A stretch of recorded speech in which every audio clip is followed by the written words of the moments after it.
Good evening. I'm Char Glacy, Chapter Chair of the San Diego Explorers Club, and I would like to welcome you to this evening's webinar featuring Dr. Wade Davis. This webinar will be recorded, and in a few days, I will be sending out the link to the YouTube video.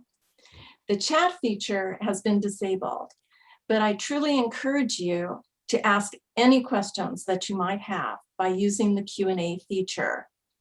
We will, at the end of the presentation, go over those questions and hopefully answer most of them, if not all of them.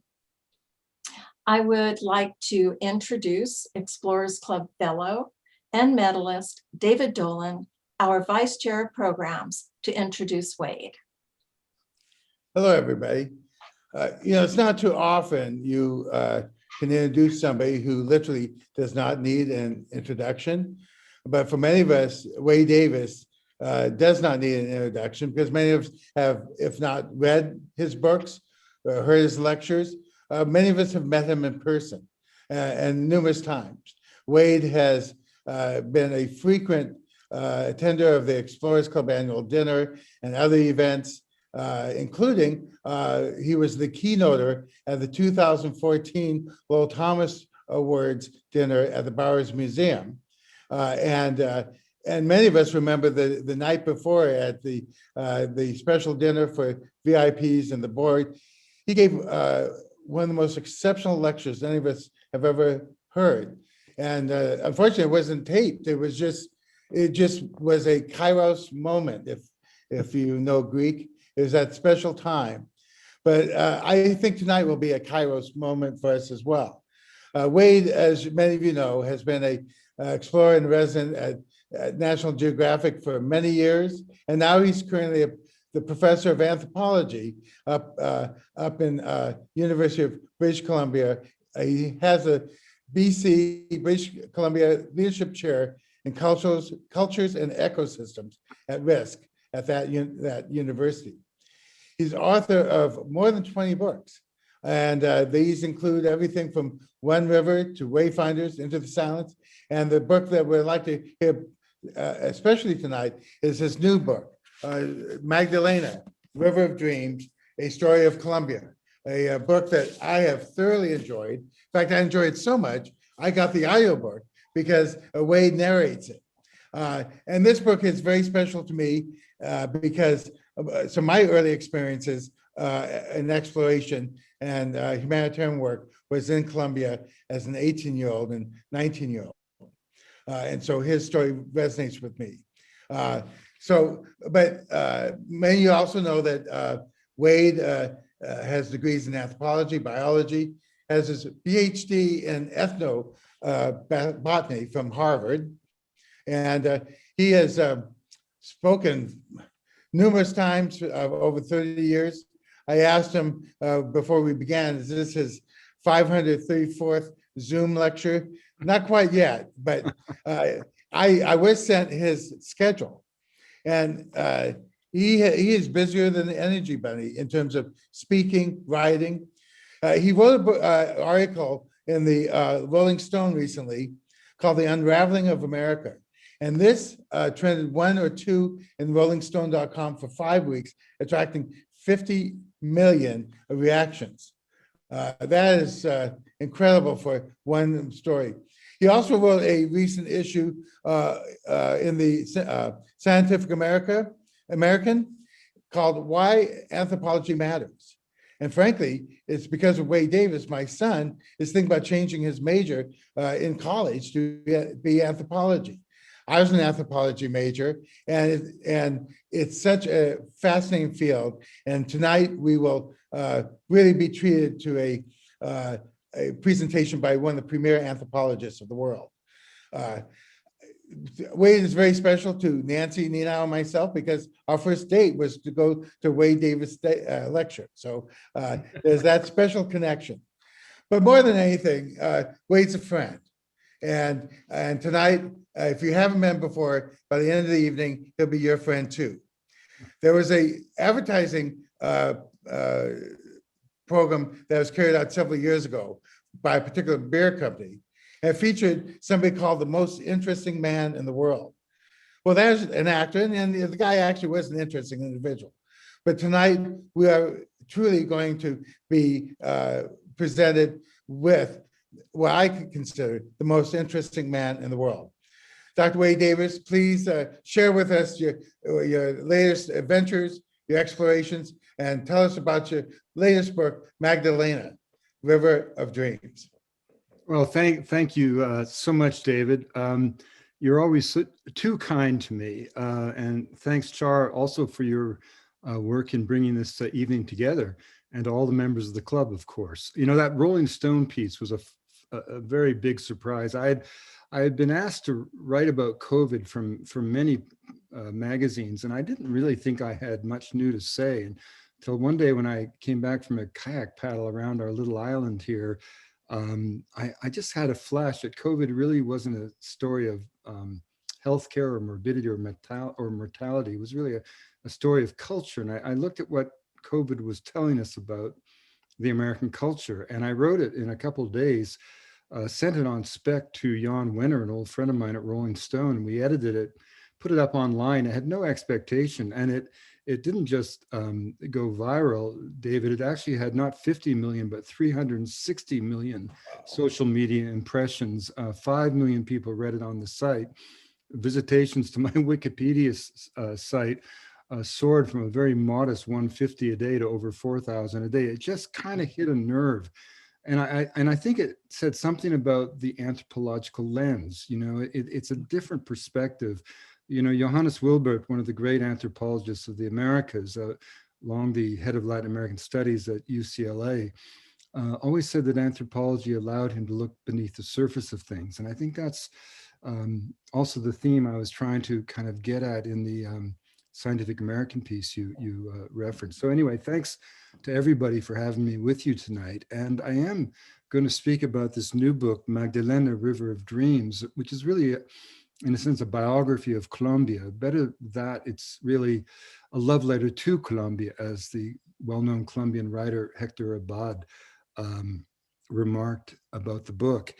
And I think travelers, I think we all know this as members of the Explorers Club, you know, we become enchanted with the first country that captures our hearts and gives us license to be free. And for me, it was Colombia, whether it was the vast coastal sands or the Andean Cordillera, the white summits that scored the horizons, or the vast wetlands, the endless plains of the Llanos to the east, or the great Amazonian forests, alone the size of France. All of these things somehow came together to open the door to a wider world that I would actually spend my lifetime exploring. And this sort of strange affair, this love affair between a boy and a country, a boy and a people, began innocently enough in the summer of 1968, when my mother, who was a modest but determined Canadian woman, told me that language was, that Spanish rather, was the language of the future. And she worked all year up until the summer of 1968 as a secretary in an elementary school to raise enough money to allow me to join a group of schoolboys that a schoolmaster was taking that summer to Cali, Colombia.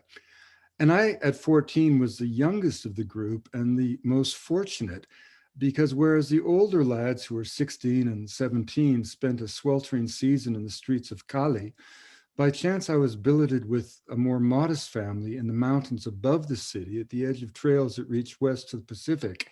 And I never saw the Canadian lads all summer long. And it was a kind of classic Colombian scene, children too numerous to keep track of, an indulgent father, a grandmother who muttered to herself and on the porch overlooking flower beds and fruit trees, an angelic sister who more than once carried her brother and me home half drunk, to a mother kind beyond words who stood by the garden gate, feigning anger as she tapped her feet on the stone steps. And for 8 to 10 weeks, a long time in the life of a 14-year-old, I encountered the warmth and decency of a people charged with a strange intensity, a subtle understanding of the fragility of the human spirit, and a comfort with contradictions. And as it turned out, many of the older Canadian lads succumbed to what the Colombians call mamitis, or homesickness. And I, quite by contrast, felt that I had finally found my way home. And 6 years later, in the early spring of 1974, I returned to Colombia with a one-way ticket. I had a small backpack of clothes and 2 books, George Lawrence's Taxonomy of Vascular Plants and Walt Whitman's Leaves of Grass. And both figuratively and literally, I drank from every stream, even from tire tracks in the road. And naturally, I was constantly sick, but even that seemed to be part of the process. Malaria and dysentery fevers that rose in the evening and broke with the dawn. Once on a single day's notice, I accepted a commission to guide a crazy Englishman who had walked from Tierra del Fuego, and he was destined for Alaska. And the only place on his itinerary that did not have tarmac was the notorious Darien Gap, the 200 to 300 miles of swamp and rainforest that then separated Colombia from Panama. And it was indeed a kind of horrific passage at the height of the rainy season. I remember the evening before we stepped into the wetlands because his commission with his newspaper in the UK demanded that he not take any form of transport, even a dugout canoe. And as we were about to enter these wetlands, a little old lady, even as thunder broke open that tropical sky in this enormous storm, came up to me and said, you know, Gringuito, your eyes are blue, your hair is blonde, your skin is fair. It's too bad everything will be yellow by the time you reach Panama. And when finally I found our way to safety and abandoned this Englishman to his march, I stumbled off a small plane in Panama, drenched in vomit from 2 of my fellow passengers, squeezed into the back of a tiny Cessna, again, having passed through this dramatic tropical storm. And I had only the ragged clothes on my back, soaked in vomit, $3 to my name, and yet I had never felt so alive. And along the way, of course, I famously became an acolyte of the legendary botanical explorer, Richard Evans Schultes. And he too had found his life in Colombia. And when years later I would write his biography, it was inevitable that the book, One River, would be indeed a love letter to a nation by then scorned by the world. El Rio, the Spanish language translation, translated by an extraordinary Colombian poet, the late Nicolas Sescuan. In Spanish, the book was 150 pages longer. It's not really my book. It belongs to Nicolas. But when it came out in 2002, a year that marked a low point in Colombia's fortunes.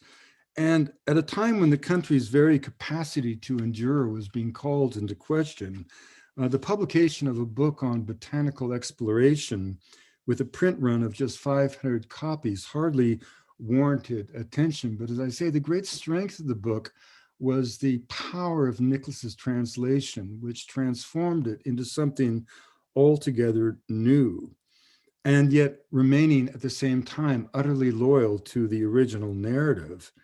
Now, by the time El Rio appeared in a 3rd edition in 2009, I had a better appreciation of its quixotic success. Because of cocaine, Colombia had become a pariah nation, its every citizen stained and suspect by association. Leading political figures were regularly harassed when they traveled abroad representing their country. Carolina Barco, the Colombian ambassador to Washington, D.C., herself the daughter of a former Colombian president, herself the former Minister of External Affairs, the Colombian equivalent of the Secretary of State, was famously strip searched naked at Dulles Airport simply for possession of a Colombian passport. And when she gave her diplomatic credentials and protested the treatment, customs agents barked at her in obscenity as barked from the mouth of a dog. And if you think that that happened to Colombia's most prestigious diplomat, you can imagine what ordinary Colombians have gone through when they have attempted to travel in the last decades.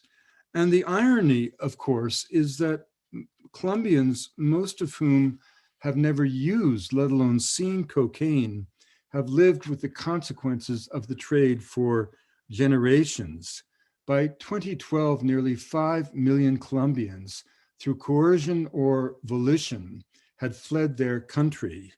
Within Colombia, those internally displaced numbered 7 million. Imagine how differently the people of the United States would feel about both their consumption of cocaine and their war on drugs if no fewer than 85 million Americans were forced to flee their homes.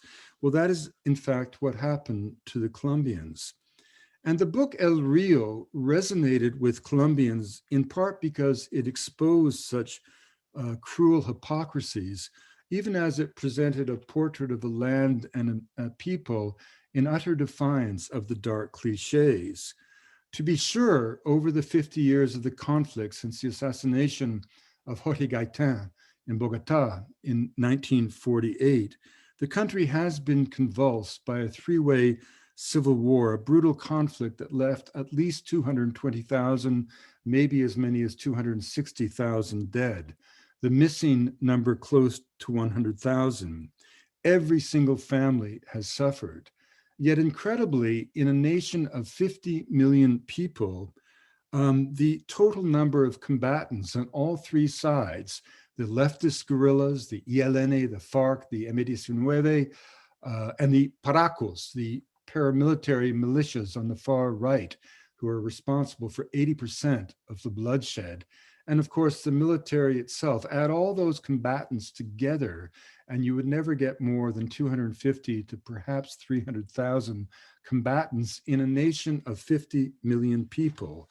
So in other words, the great majority of Colombians have been innocent victims of a war fueled almost exclusively by the profits of the drug trade, a flood of illicit wealth that at one point had traffickers processing currency like hay, assembling $100 bills and hay bales to guesstimate its value. At the height of the trade, Escobar in the 1990s was putting 80 tons of cocaine into America every month, generating $17 million every day. His accountants in Medellin budgeted $1,000 a week just to buy elastic bands, just to wrap the money in. In the last year of the war, before the signing of the peace agreement in Cartagena and the negotiations that preceded it in Havana, the FARC, who were down to 6,000 cadre, mostly teenagers in search of 3 meals a day and a warm uniform, nevertheless earned $600 million through extortion and drug trafficking. Well, if you give me the San Diego Boy Scouts and $600 million, I promise you I can wreak havoc in Southern California. And without that black money, the struggle of the leftist guerrillas would have fizzled out decades ago, and the Paracos, the paramilitaries, would never have come into being. And so cocaine has been Colombia's curse, but the engine driving the trade has always been consumption. The cartels rose out of the barrios and country clubs of Cali and Medellin, but ultimate responsibility for Colombia's agonies lies in good measure with every person in every nation who has ever bought illicit cocaine, and every foreign nation that has made possible the illicit trade through its folly of drug criminalization, and yet done nothing in its actual enforcement of drug laws to curb the trade in any serious way.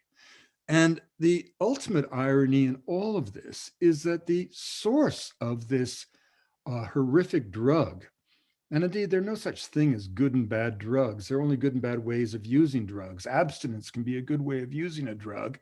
Cocaine hydrochloride, the actual alkaloid, remains our most important topical anesthetic for nose, throat, and ear surgery. But the irony is this alkaloid that we spend up to $80 billion a year combating even as we snort today 165 tons of it up our noses in America, recycling $50 billion to $60 billion into the pockets of the drug cartels. This heinous and hideous trade has its origins in a plant known to the Inca as a divine leaf of immortality, coca, the plant that is the most beneficial part of the sacred regimen of all Andean and Amazonian peoples. You know, to compare coca to cocaine is like comparing potatoes to vodka. And the irony is that the efforts to eradicate coca plantations began 50 years before there was a cocaine problem. What happened in the 1920s in Lima, Peru in particular, a group of physicians from Lima whose concern for Andean peoples was matched in its intensity only by their ignorance of Andean life, looked up into the Sierra and they saw social pathology. They saw poor nutrition, illiteracy, hunger.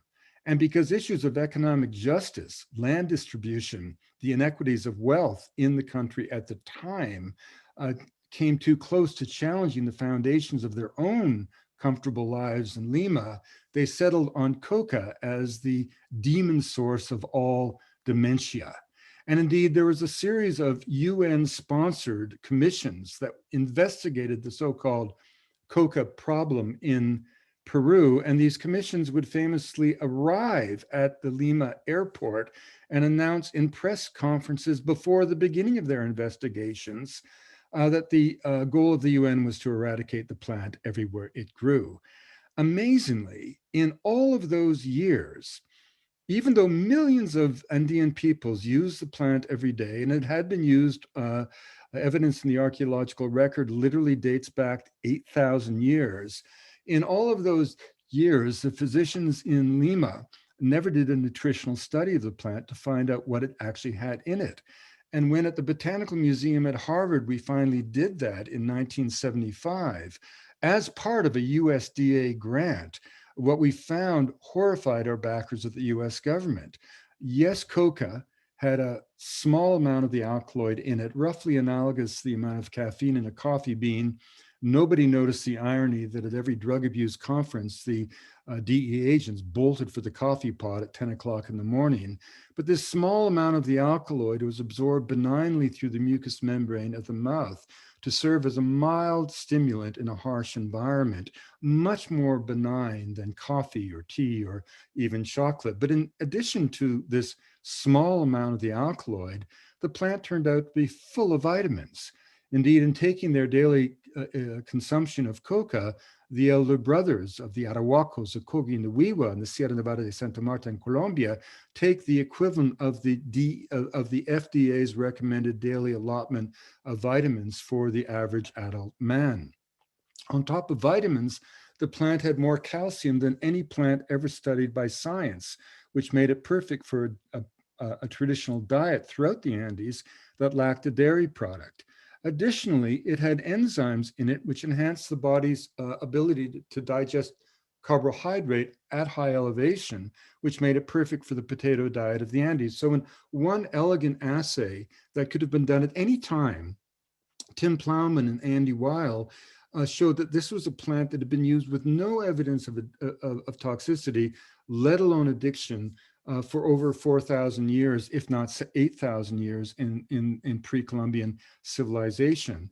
What we obviously need to do is decouple coca leaves from cocaine and create a meaningful, legitimate nutraceutical market for a mild stimulant which will blow coffee out of your larder, I assure you.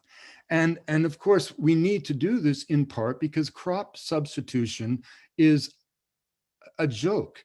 The coca plant as a genus with species scattered all around the world grows in disturbed habitats, roadsides, cut over lands, where other things won't grow. It yields 3 crops a year in good sites. The return on investment per acre is roughly 1,000 times that of any other cultigen. You cannot expect campesinos to not grow coca if there is in fact that kind of a profit to be made. We need to give a legitimate market to those farmers so that they will actually be able to grow the plant out of the shadow of the cartel. But of course, the bottom line is that after all of the violence, the rivers of blood, the tens of thousands of lives lost to murder and prison and war, there is more cocaine consumed today than at any time in history. The American government alone has spent close to $1 trillion in its war on drugs. Today, 50 years on, there are more people in more places using worse drugs in worse ways than ever before. But of course, Colombia, and the point of my book, is that Colombia has endured violence, but violence does not define Colombia. That cocaine is produced in Colombia, but Colombians are not the users of cocaine. And Colombia is most assuredly not a place of violence and drugs. It's a place of colores y cariño, where the people have endured and overcome years of conflict precisely because of their character, which is itself informed by a kind of enduring spirit of place, a deep love of a land that is the most bountiful ecologically, geographically, and especially botanically and biologically of any place on the planet, home to the greatest ecological and geographical diversity on Earth. There is in fact no place in Colombia more than a day's travel removed from every known ecological niche to be found on the planet. And it speaks volumes to the true strength and resilience of the Colombian people that through all of these impossible and difficult years, the nation has grown its economy, maintained its civil society and democracy, greened its cities, created millions of acres of national parks, and sought meaningful restitution with indigenous people in a way that cannot be matched by any nation state. And if you want to see something extraordinary about Colombia, just consider this. As recently as October of last year, 545 children were in American jails at the Mexican border, having been separated from their families, the identity and the location of their family members having been lost to the US authorities. Without a word, even as Colombia has tried to implement the peace agreement, which itself has a price tag of $45 billion, even as oil prices have collapsed internationally, oil being Colombia's greatest source of economic revenue, even when the country has needed every penny it has to implement a fragile and precarious peace process, it has also, without hesitation, absorbed 2 million Venezuelan refugees.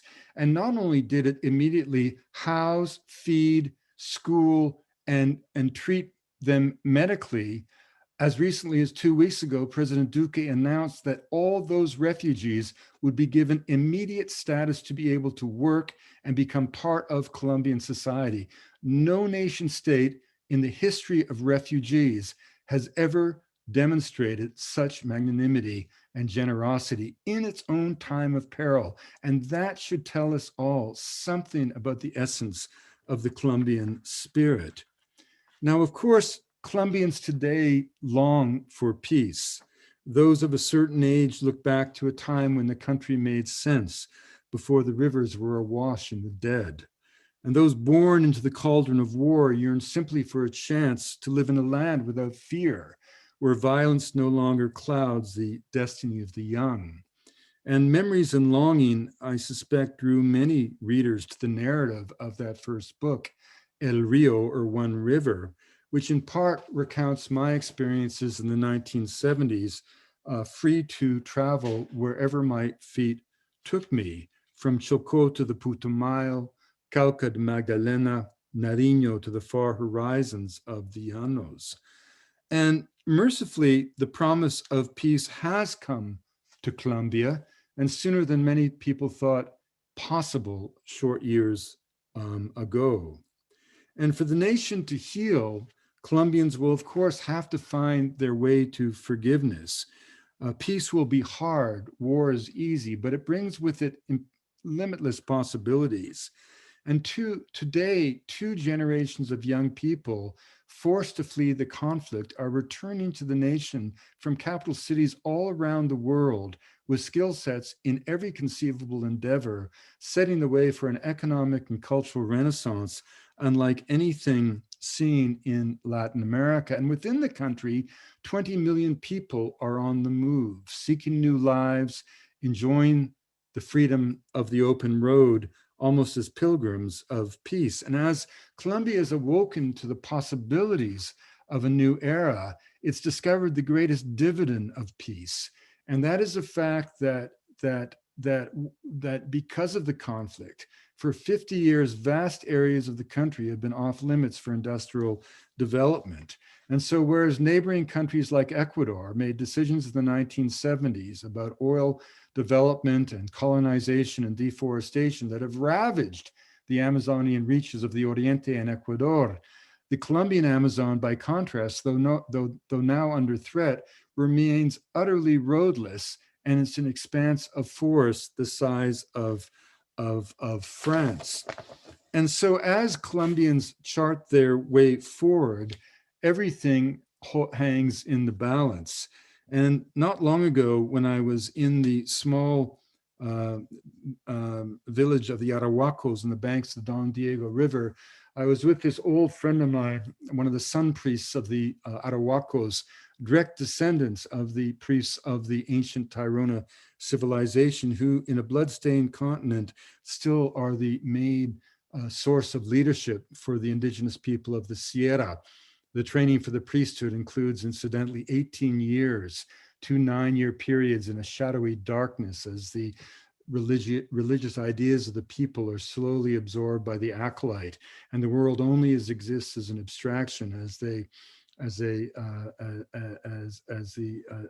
acolyte learns this Baroque religiosity. And then suddenly, after 18 years in which the individual has never seen a horizon, never seen a sunrise, he is taken out on pilgrimage, a journey to the heart of the world, where he goes from the village to the ice, from the ice back to the sea, and from the sea back to the village, all the time in this amazing gesture of affirmation, whereby the priest who has trained him says, you see, it's as I've promised you all those years.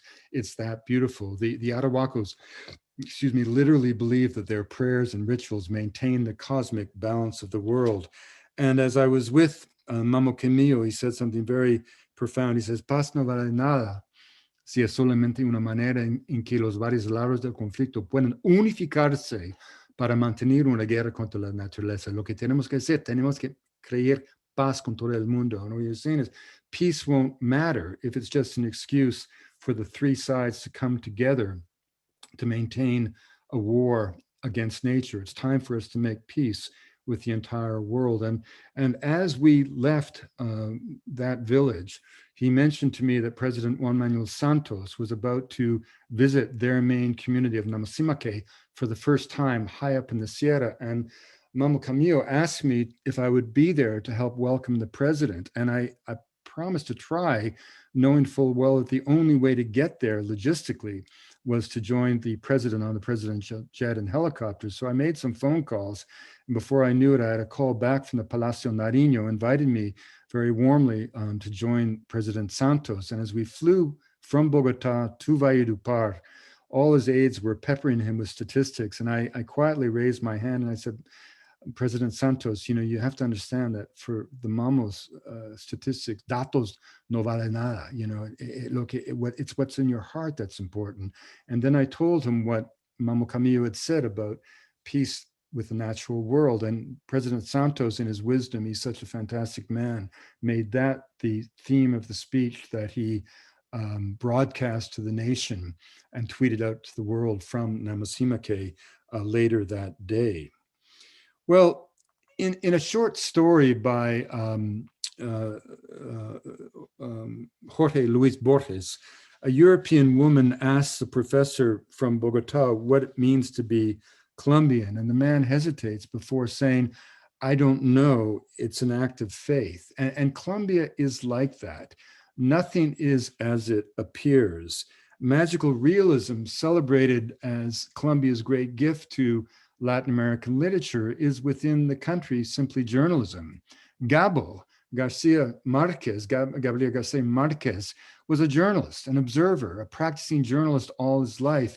He just happened to live in a land where heaven and earth converge on a regular basis to reveal glimpses of the divine. Only in Colombia can you wash ashore on a Caribbean coastal desert, follow waterways through wetlands as wide as the sky, ascend narrow tracks through dense tropical forests, and reach within a week verdant tropical highlands as bucolic as any pastoral landscape in the old world. Cities as cultured as any in the Americas were for most of their histories linked one to the other only by the umbilical cords of the tracks of the arrieros, the muleteers who carried all goods back and forth to the Rio Magdalena. And over time, the wild and impossible geography found its coefficient in the topography of the Colombian spirit, restive, potent, at times placid and calm, at other times twisted like a mountain that shakes and crumbles and slips to the sea. Magic becomes the antidote to fear, and reality comes into focus through the reassuring lens of the phantasmagoric. And the Rio Magdalena, this artery that runs south to north, its shadow in the north being the Mississippi, is not just the main artery, it's the reason that Colombia exists as a nation. It's a lifeline that allowed a mountainous land that is perhaps the most geographically challenging in the world to be settled. Within the drainage of the Mother Magdalena live 80% of the Colombian people. It generates 80% of the nation's economy. It's the engine that drives the economy, the river that powers the lights of the great cities.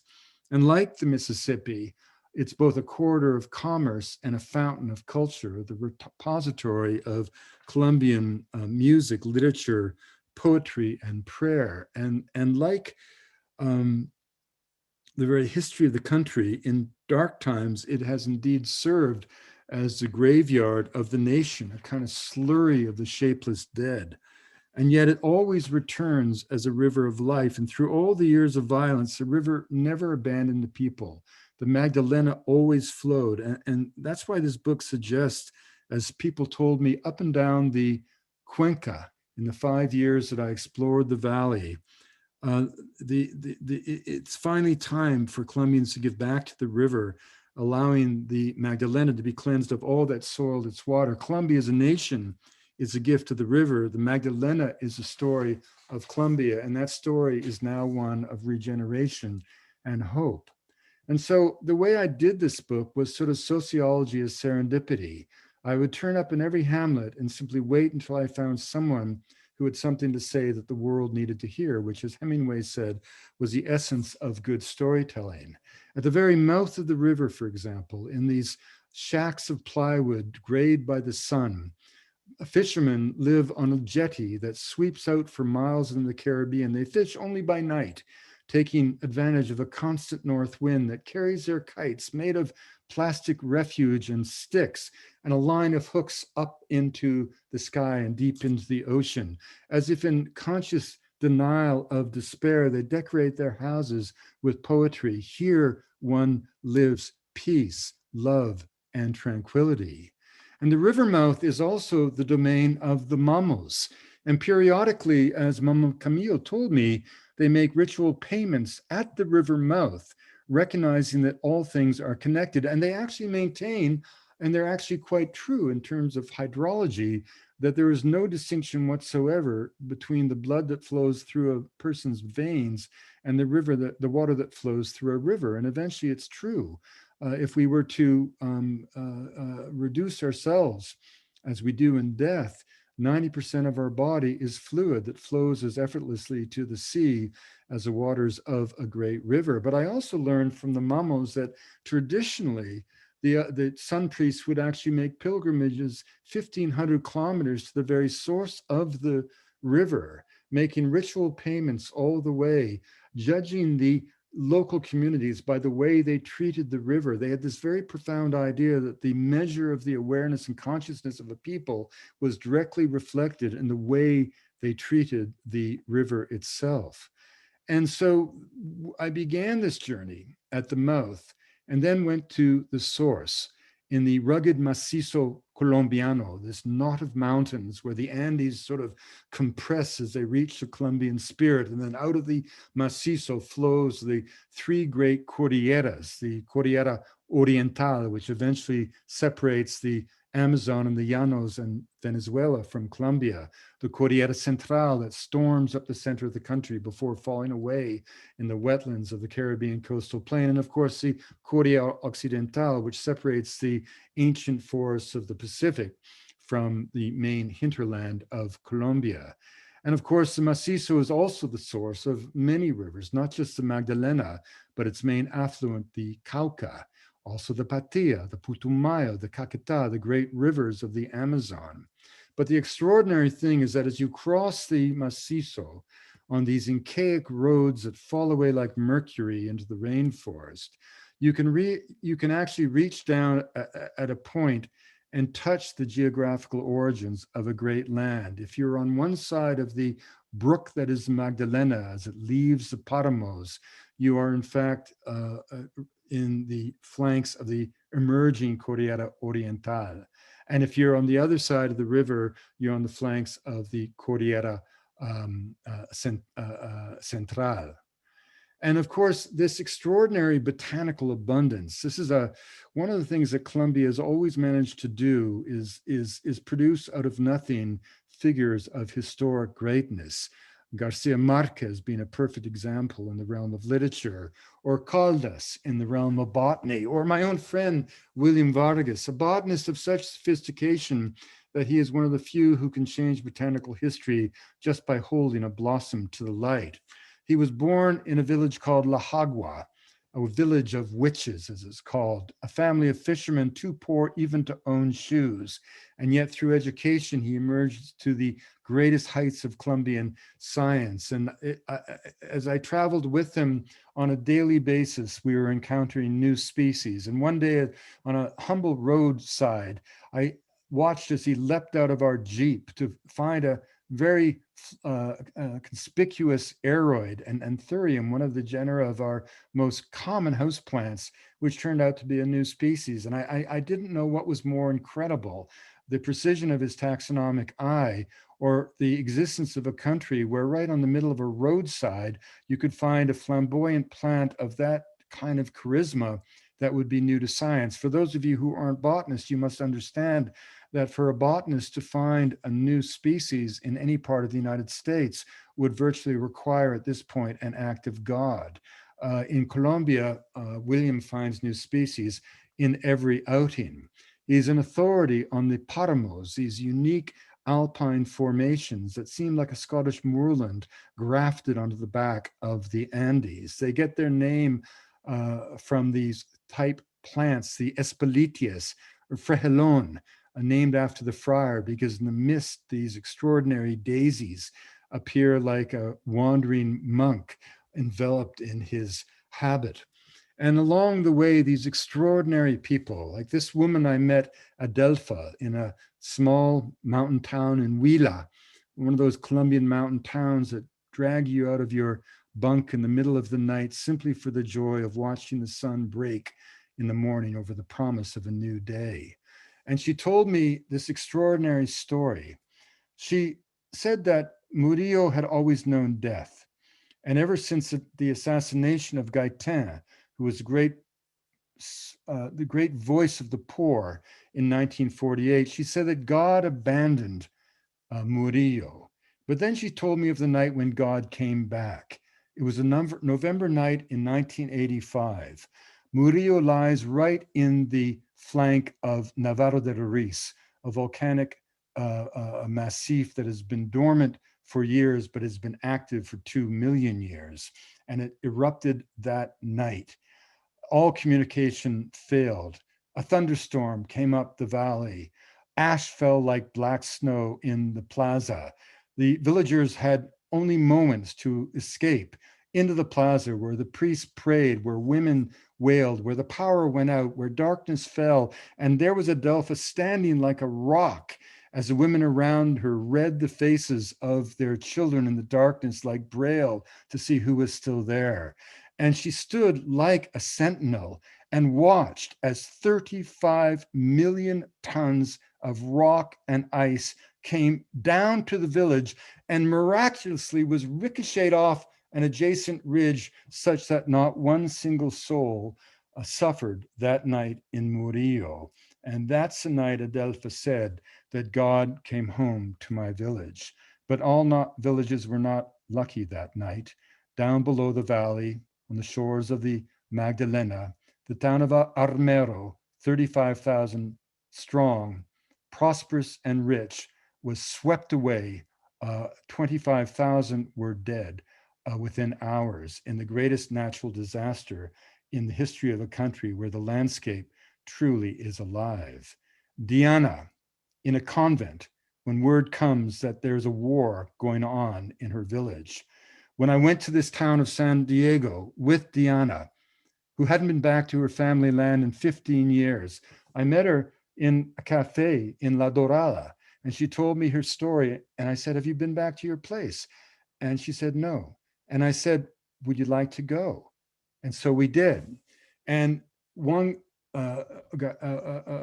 Betancourt, who was with me, a journalist who had covered the conflict in the Medio Magdalena in the most horrific years of the violence, took one look at this community and began to weep, because geographically it was a perfect metaphor for what Colombians had endured. A village in a hollow of land, surrounded on three sides by a ridge, the military in one place, the Paracos in another, the guerrillas in another, with bombs flying over the people as they huddled beneath their beds.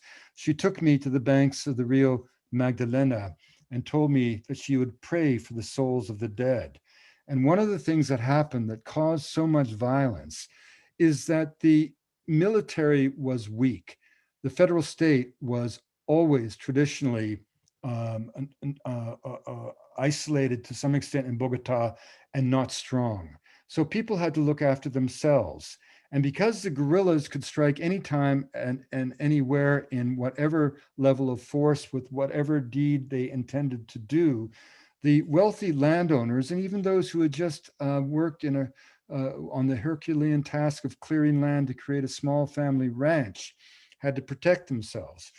And they created these militias. And the militias couldn't be everywhere, but their presence had to be everywhere. And the way they settled on that was to settle on terror. So if you took a bunch of innocent people, bound them to a tree, and literally cut them up with a chainsaw, tossing their body parts, still living, into the Rio Magdalena, you would in fact spread word of your presence. And that's what happened. And that's what accelerated the terror. She said to me, Diana, we could not even eat the boca chico. We couldn't eat the fish in the river because we knew what the fish had been eating. And of course, the paramilitaries put their victims into the river in order to kill them twice, because they obliterated their lives, eliminated their chance for final rites, which in the Catholic faith means you'll never be out of purgatory at the side of God. So it was a physical death and also a spiritual death. And they said to any ordinary Colombian that if you interfere with this, you will be in that river with them. But there was one town that said no, no. It was a town where the currents of the river created eddies, whirlpools, where the corpses would gather. At first, the fishermen tried to pretend they didn't see what was all around their boats.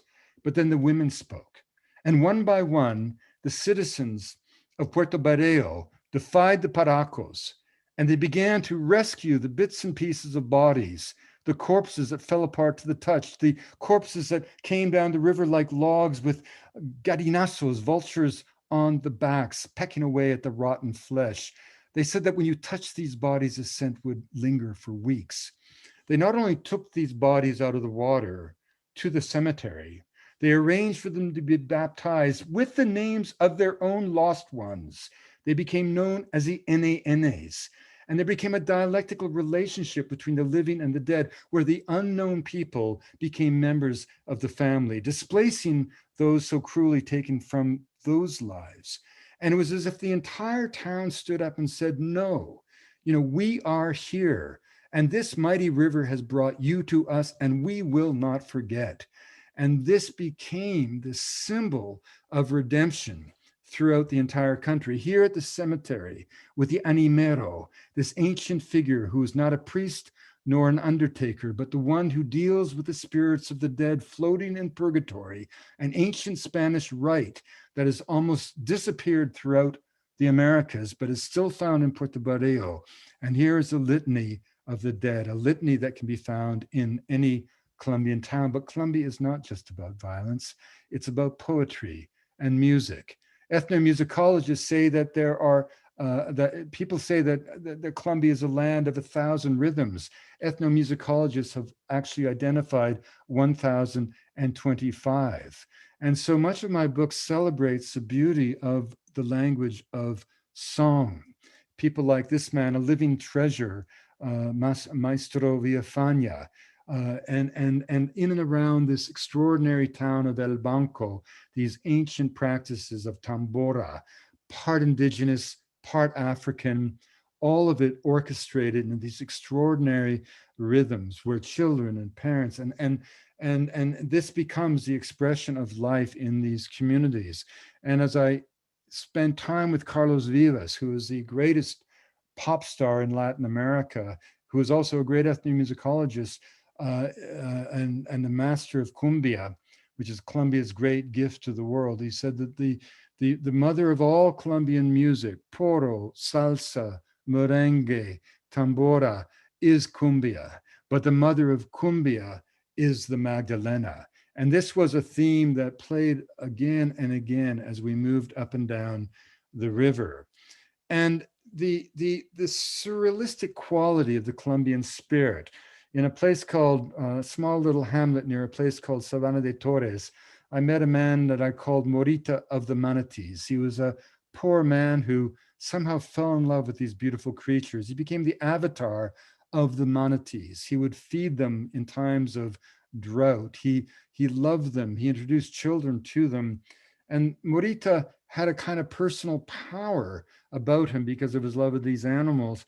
And he would defy the Paracos, defy the guerrillas when they came to his community.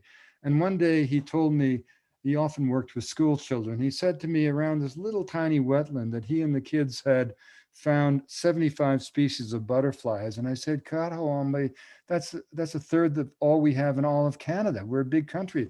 And then he looked at me and he said, sí, hermano, pero tiene que entender que en Colombia un mariposa es solamente un flor que puede volar, por eso tenemos tanto. In Colombia, my friend, a flower is just a butterfly. I mean, a butterfly is just a flower that knows how to fly. That's why we have so many. So you get down to the coast, to the great Ciénaga Grande de Santa Marta, this vast wetland that shines like a mirror to the heavens. And you get into the floating villages of Nueva Venecia, a New Venice, where in this classic Colombian way, the dogs are afraid of water and the cats swim.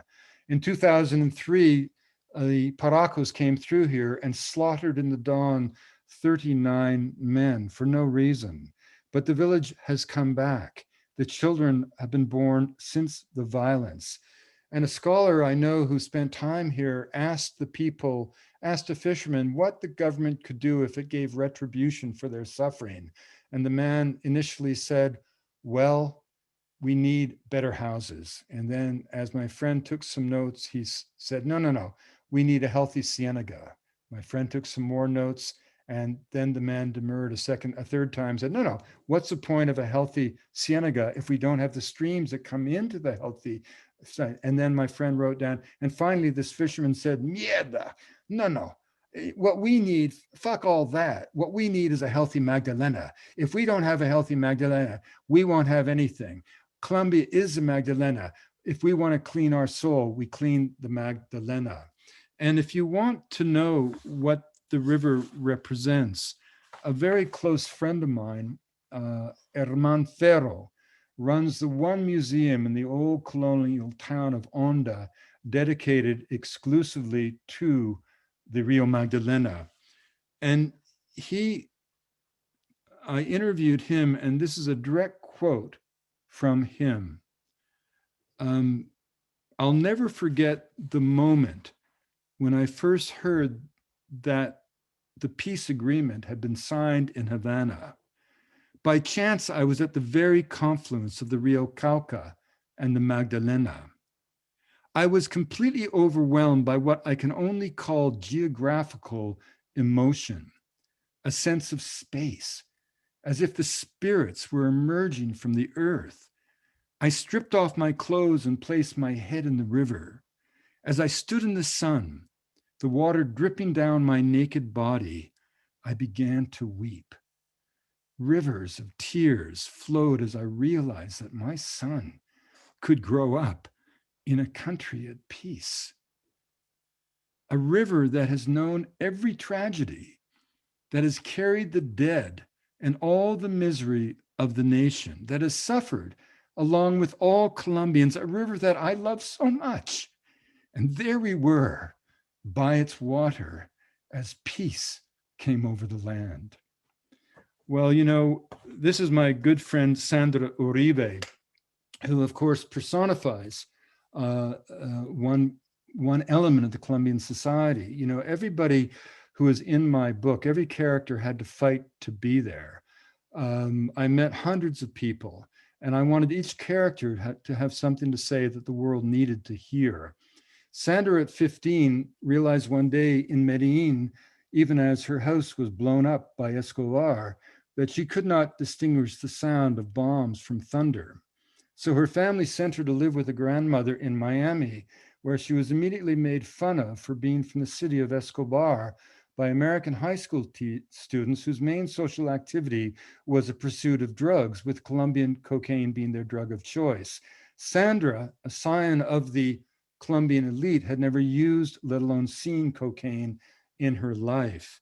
And she would work with me on every phase of this book, the research, the editing, you know, only the conventions of publishing and the fact that I did the actual writing can explain why her name doesn't grace the cover along with my own. And she remains my closest friend in Colombia, my intimate confidant, my source of strength, the fountain of my dreams. And together we will do and continue to do great things in the future. We have dozens of projects underway. But just at the end of our time together focused on this book, we are at the great site of Monserrate, the ancient sort of shrine, the religious retreat that you all know so well, that soars 1,000 feet over the city of Bogota. And mercifully, it was for once free of heavy tourist traffic. We even found a table in one of the elegant cafes that cling to the mountain. And Sandra's mind was still on the river. And she said to me something really extraordinary. She said, you know, it's kind of amazing that the river was named as it was after Maria Magdalena by the Spaniards who passed through the mouth on the day of Maria Magdalena's imagined birthday. Because after all, at the time, Maria Magdalena had a less than sterling reputation. Famously, in the 6th century, Pope Gregory had branded her as a prostitute, a woman of the night, and who only was allowed to be in the presence of Jesus because of his infinite grace. But of course, as it turned out, the Catholic Church was wrong. Pope Gregory had the wrong woman. As it turned out, there was a repentant prostitute in the circle of Christ, but it was Mary of Bethany. For 1,500 years, the Catholic Church had aimed its contempt on the wrong woman. The real Maria Magdalena, as Sandra pointed out, was neither wife, mother, nor woman of the night. She was a pure and simple devotee of Christ, just as the Gospels reveal. Sandra told me she stood by Jesus during his crucifixion and burial and was the first to see him after the resurrection. He specifically asked her, alone among all others, to spread the joyful word of his rising and rebirth. She had always been the most faithful, traveling with him in life, anointing his body in death, sharing his message of hope in the wake of his final passage and ascent to the side of God. As surely as any male apostle, she deserves recognition as one of the founders of the Christian church. Indeed, her very name spoke strength, Magdala, meaning in Aramaic, tower or fortress. And through the entire ministry of Christ on earth and in the glory and eternal promise of his death, Maria Magdalena always stood tall. She was a spiritual watchtower of the world. And it was not until 1969 that the Roman Catholic Church removed the scarlet letter of sin from her breast. And only in 2016, the very year that peace came to Colombia, did Pope Francis finally sanctify her as the apostle to the apostles, the one and only. And so, having been slandered for centuries, Maria Magdalena, as Sandra pointed out, is today considered a saint, not just by Roman Catholics, but by all those of Eastern Orthodox, Anglican, and Lutheran faith. In other words, Sandra exclaimed, more than 2 billion people, all raised to believe Mary Magdalena was a whore, are a generation later eager to recognize and celebrate her as a saint. And as Sandra said, and this is a quote, "It's a story of redemption. And I see the same thing happening to our Magdalena. The river gave us everything, cumbia and coca, bogas and bolivar, aviation, transport, commerce, music, our culture, even our freedom. Yet in the same way that the church slandered Maria Magdalena, we soiled the river, turning an artery of life into a conduit of death. We then declared it beyond hope, its condition irredeemable, absolving ourselves of any responsibility for its fate and well-being. We turned our backs on the river that gave us life. But to deny the Rio Magdalena is to betray all that we are as Colombians." And then she took a little final drink of her chocolate, and then she said, "Maria Magdalena was condemned until history took an unexpected turn. Now she's a symbol of love, loyalty, and grace. Can't we do the same for the river?" And at that very moment, a small yellow bird landed on our table, pecked at the crumbs, and flew off into the cloud forest.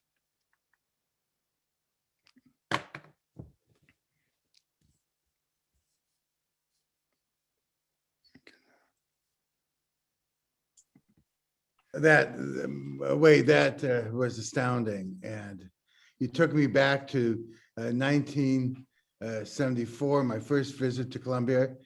I went there in my teens, my 20s, and now in my 60s, I'm ready to go back. I kind of went from Latin American studies, where Johann Wilbert actually spoke at my commencement at UCLA, to go focus on Africa. But now it's time to come back to Colombia. Thank you. Well, so much. the only danger of I can tell you the only danger of going to Colombia is a distinct possibility you'll never want to come back. Well, no problema. Wade, that was incredible. I loved how you ended it with a little yellow bird. It's so special. Well, Colombia has more species of birds than any other country. I know, and it is, you know I'm a birder. I know. And so Colombia and the Magdalena Valley is high on my list of places to go, probably as soon as I have an opportunity to get out and fly again. But a couple of questions for you. What's next? I mean, you mentioned that you have some projects for Colombia. Could you maybe mention one or two of them? Well, I did a film with Caracol called El Sendero de la Anaconda, which you can see, The Path of the Anaconda, which is a 90-minute feature documentary. It unexpectedly did very well. It went to 17 cities in theaters and sold out and became the most watched documentary in the history of Colombia. And so Caracol has asked me to do a 6-part series sort of celebrating all parts of Colombia. We're also working on a direct adaptation for streaming services of the book Magdalena. And also there's some very promising developments for, again, a serial adaptation of the book One River. And actually also Into the Silence. You know, one of the things that's happened in filmmaking is the demise of the theater, the rise of streaming. And as we've all seen in the success of things like Downton Abbey, suddenly complex stories with multiple characters who come and go through time, very difficult to distill in a single feature film and do justice to it, are suddenly, can suddenly be developed in a series like The Crown. Or so, I'm quite hopeful, because my books they certainly don't lend themselves to Hollywood films, but they do lend themselves to that. So there seems to be a lot of that.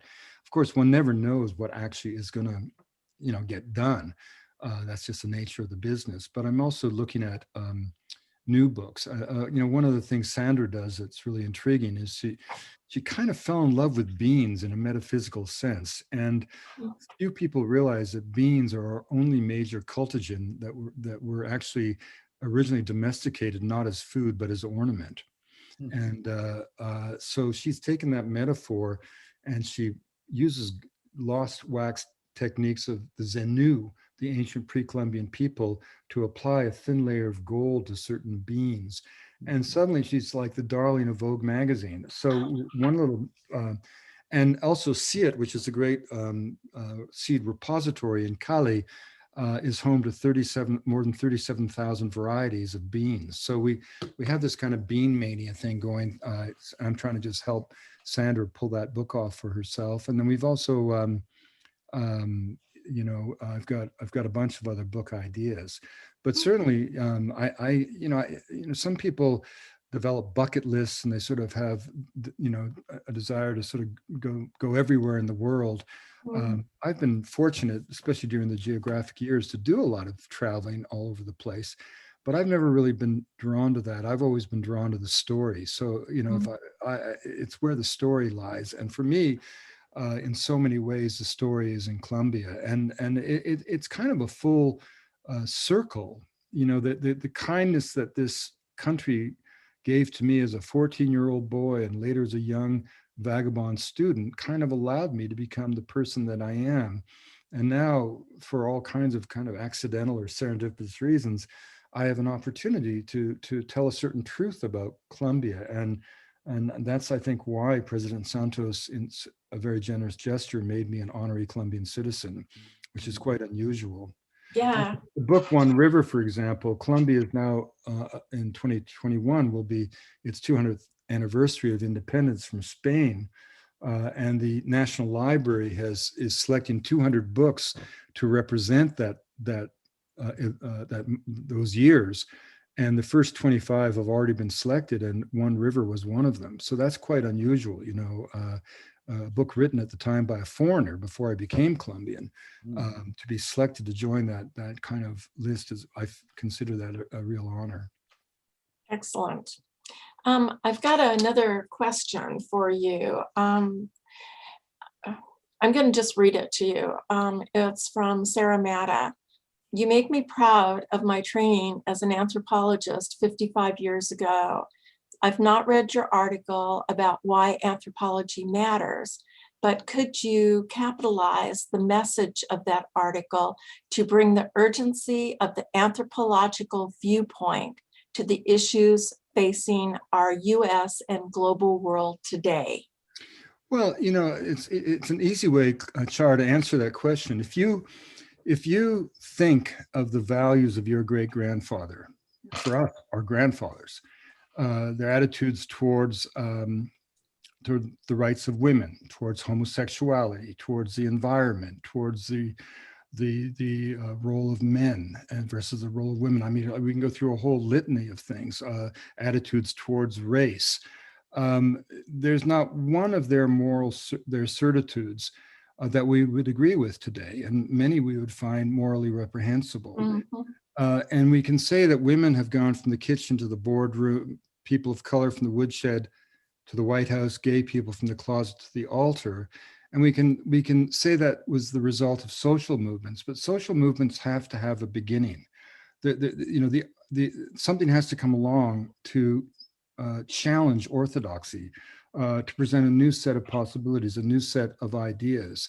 And in North America in particular, those ideas emerged from a small band of contrarians who gathered around Franz Boas in the late 19th century and into the first decades of this century, and had the audacity to say that race is a fiction, that gender is fluid, that women, should be voters.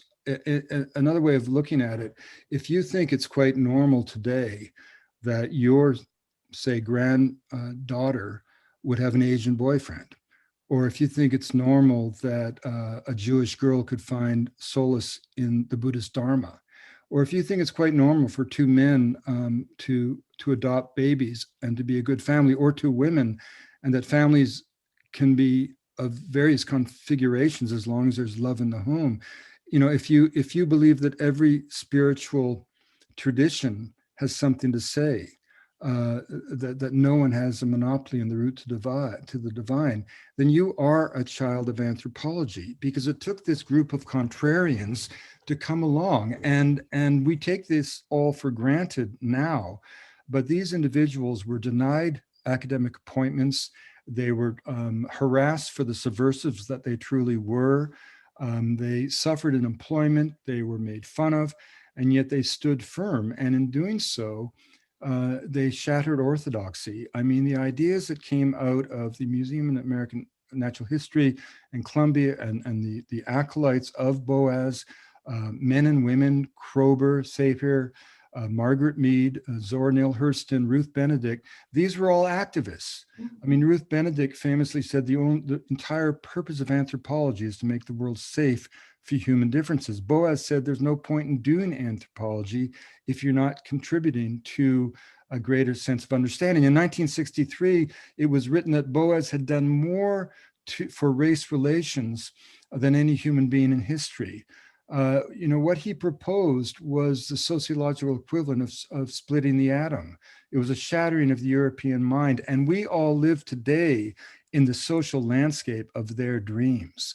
And that's what anthropology is. Anthropology is not either the cliche of the pith-helmeted Indiana Jones, nor does it have to be this kind of agonized, self-reflective, self-devouring woke orthodoxy of political correctness. I was raised by anthropologists who were activists. That's the whole point of anthropology, was both to be an intermediary who brought the vision of the other. I mean, anthropology is about one thing, the simple notion that every culture has something to say, each deserves to be heard, just as none has monopoly on the route to divine. The other peoples of the world aren't failed attempts at being modern. Every culture is a unique answer to a fundamental question. What does it mean to be human and alive? And when the peoples of the world answer that question, they do so in the 7,000 voices of humanity. Cultural relativism was to the study of culture what Einstein's theory of relativity was to physics. This is why Boas deserves to rank with both Einstein, Freud, and Darwin as the four great pillars of modern thought. And so anthropology is often seen, I mean, some years ago, and this is what got me to write this article, Forbes magazine famously said that anthropology was the most useless of all undergraduate majors, right? And I think anthropologists bear some responsibility for that, because we've been rendered mute by two generations of self-absorption. And, I come from an era where people like David Maybury-Lewis, who was the greatest ethnographer in the history of American anthropology, arguably, but that wasn't enough for David. He founded cultural survival. He wasn't just out there to study the exotic other or even to reveal the wonder of their lives. What good would that do if their lives were being crushed? And it was David who, famously told me, that neither technology nor change is a threat to culture. these aren't quaint and colorful peoples destined to fade away as if by natural law. In every case, these are dynamic, living peoples being driven out of existence by identifiable forces, whether those forces are ideological, like the ubiquitous cult of the modern or the Marxist mania of Beijing, or indeed industrial in terms of, grotesque industrial initiatives that are occurring all around the world. But the exciting thing is that if human beings are indeed the agents of cultural destruction, we can be, as David always said, the facilitators of cultural survival. Mhm. Fantastic. As a anthropology major, as an undergrad, and doing 2 graduate degrees in medical anthropology, I could not think of how that could be better said. A note to Sarah Mata, I will send you a link to that article, so you have that. It's really really speaks to. I think if you just Google why anthropology matters, Scientific American, they've got pretty good open source to their material. Okay, super, thank you. I have a whole list of questions here. I have over a dozen Wade Davis books and videos on my table right here, but we don't have time to answer all my questions or even talk about all these books. But I want to say just a couple things. Number one, Wade, would you come back and I know you're really busy with this book tour, but come back. We want to explore more your book of Everest, Into the Silence, and so many other questions. Sometime when you get past all your scheduling, this is because we have so much more to talk about. But also, I want to encourage everybody to get a copy of Magdalena. It's a beautiful book just in and of itself, but it really speaks so eloquently for the Colombian people, but also it's a metaphor for all of life. I mean, in as much as we need to heal a river like Magdalena, we need to heal all of the environmental areas that we inhabit, the rivers. Wade has written about the Colorado River, which actually that's a whole nother story in and of itself. So we have a lot more to learn from you, from Wade Davis University. I also encourage you to, I'm getting really into audiobooks. So a couple of years ago, we got the audiobook of your Into the Silence, which I already read the book. And by the way, the footnote. Yeah, but you know what's fun, David, is that in the audiobook of Magdalena, it's the first one I read myself. But also, as I was reading it, Sandra was ex-Discovery producer. She was sort of producing it from we did it in Medellin, in a studio there, and I sort of thought, well, why should I read the female parts in the book? So we got Sandra to read all the female parts, and she's got this fantastic accent. Yes. Well, it's really fun, and for those of us who go on walks or treadmill or whatever, having audiobooks is great. I just also want to remember the time I was in your office in Washington, D.C., Wade, and you're telling me about working 10 years on this book, and that became Into the Silence. And it is 12 years by the end. 12 years, okay. Yeah, you weren't quite finished yet. I know Char really appreciated that book. So look, I don't think I'm going to ask getting my questions because it's getting late. And you've spoken so eloquently about the book, but we have many more things to talk about. And I just want to thank you so much for being with us tonight, and just your contribution to helping us understand the world and each other. I'd like to close my comments before Char closes the evening to quote another anthropologist, Margaret Mead, who you have mentioned. Margaret Mead famously said, "Never doubt that a small group of thoughtful, committed citizens can change the world. Indeed, it's the only thing that ever has." And thank you, Wade, for you changing the world. And also, please, when you see your compadres in Colombia, tell them thank you, because they have opened up their lives to us in a way that we would not have otherwise been privileged to experience. And I hope to meet some of them, because now I'm going to go to Colombia. It's about time. Great, wonderful. Wade, thank you so much. You're brilliant. This was fantastic, and I can't thank you enough. I I have such a sense of hope, I think, after listening to you. Hope for Colombia, but also hope for our own country. And so I hope we're able to all make a difference. So thank you very much. I hope to have you back again soon. And good luck with your next ventures. And Thank you so much. Thanks to everybody. Well, yeah, and hopefully we'll be able to get back into the club one day, right? That's what we all want to do. yeah, that would be wonderful. I hope to see you at an ECAT sometime. You And bet. anytime you are in San Diego, even at the last minute, let us know. We'll open our house to you, and we'll serve you good Colombian coffee, and maybe some aguardiente, and we'll have a good party. Thanks, David. God bless everybody. Take care. Okay, you Thank too, you so Wade. much. Thank Hasta you. la vista.